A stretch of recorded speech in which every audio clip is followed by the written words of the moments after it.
Reddit moderators are protesting the removal of a Reddit employee by changing the status of their subreddits to private, which means the public can't get access to them. The overall effect of the protest is to partially shut the site down. Forbes contributor Paul Tassi joins us now to talk about it. Welcome to you, Paul Tassi. Hi, thanks for having me. Thanks for being on. I really appreciate it.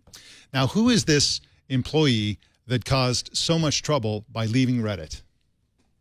Victoria Taylor was the director of communications, and she had a pretty pivotal role in coordinating their AMAs, which is Reddit's way of interviewing celebrities and other public figures. She helped coordinate that, and without her, the whole system kind of collapsed, and that's kind of sparked the whole rebellion.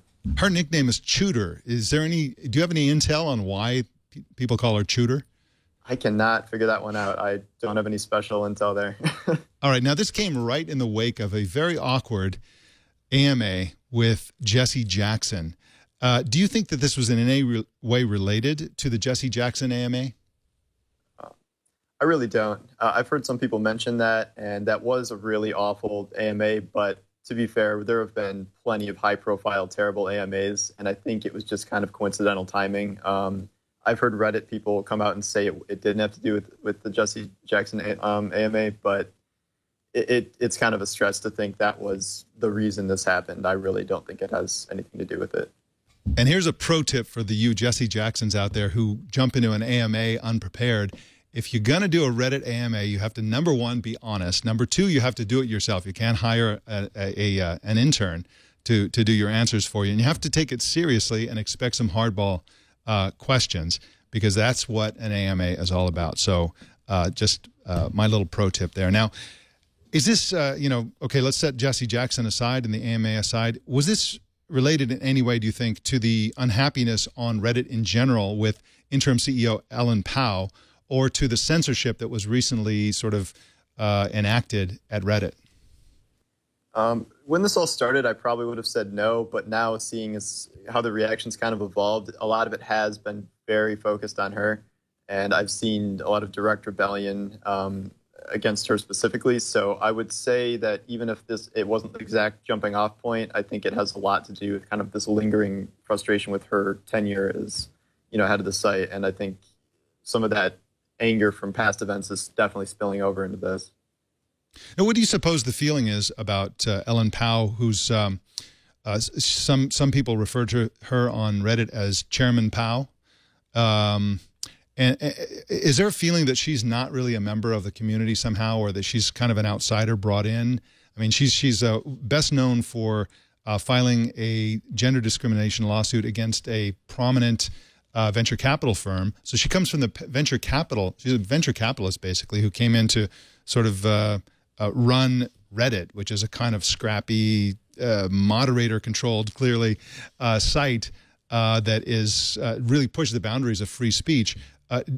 Do you think that whether or not this is related to unhappiness with Ellen Pao, what do you think her general standing is? Does she have supporters on Reddit?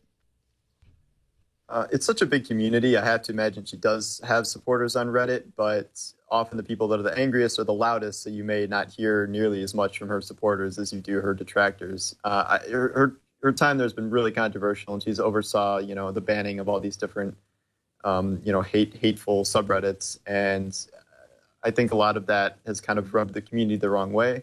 Not that it should not have been done. I fully support her decision to do that personally, but I think it's really upset kind of the long-standing members of the community who do kind of view her as an outsider coming in and trying to shake everything up. But to be fair, Reddit's had kind of a long history of problems with authorities, so I don't know if that's an entirely new situation for them.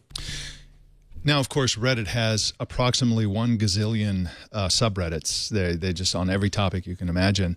And so if a few of those are shut down, it's not really a big deal unless they are the major ones. Can you give us some kind of sense of how major the protest subreddits have been? In other words, how much of the traffic has been essentially stymied by this move by the moderators?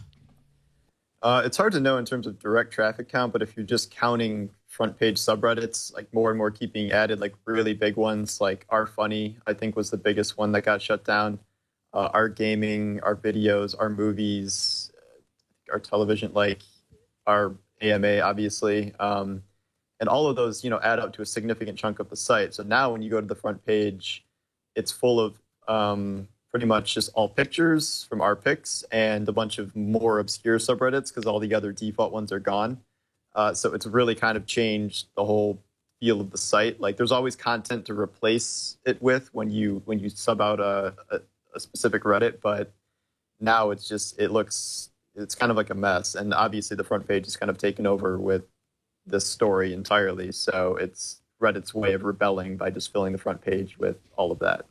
Including with pictures of Victoria Taylor, and she's actually becoming very famous in all this. Now that she's no longer working at Reddit, she should have no trouble finding a job or having been heard of, because she's, again, becoming something of an internet celebrity this week. Now, this is a really interesting case in which moderators, who are really, they're unpaid, they're essentially active users or super users or whatever you want to call them, they can shut down the site, basically. They can damage the company financially. Do Reddit moderators have too much power, or is the power of moderators part of the charm and value of Reddit? What's your opinion on that? I think without the currently existing system of volunteer moderators, the site probably wouldn't have risen to become anywhere near what it is today.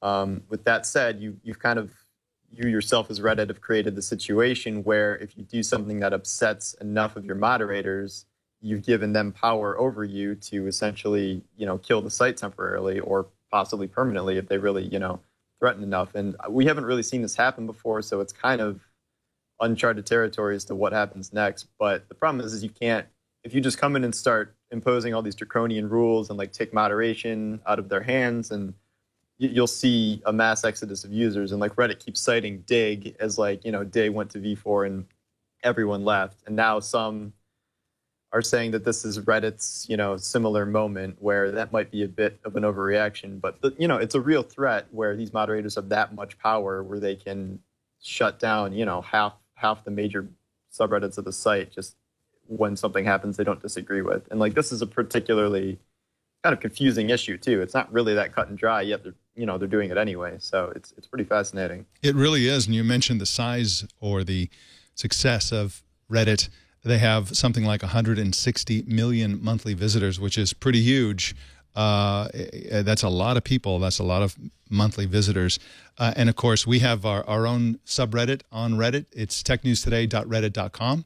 And if you are interested, you can go there, where I am a moderator, and we haven't shut that one down yet, but maybe we will. What the heck? Paul Tassi is at Forbes.com. And you can follow him on Twitter at Paul Tassi. Tassi is spelled Tassi. Thank you so much for joining us today, Paul. Thanks for having me. All right.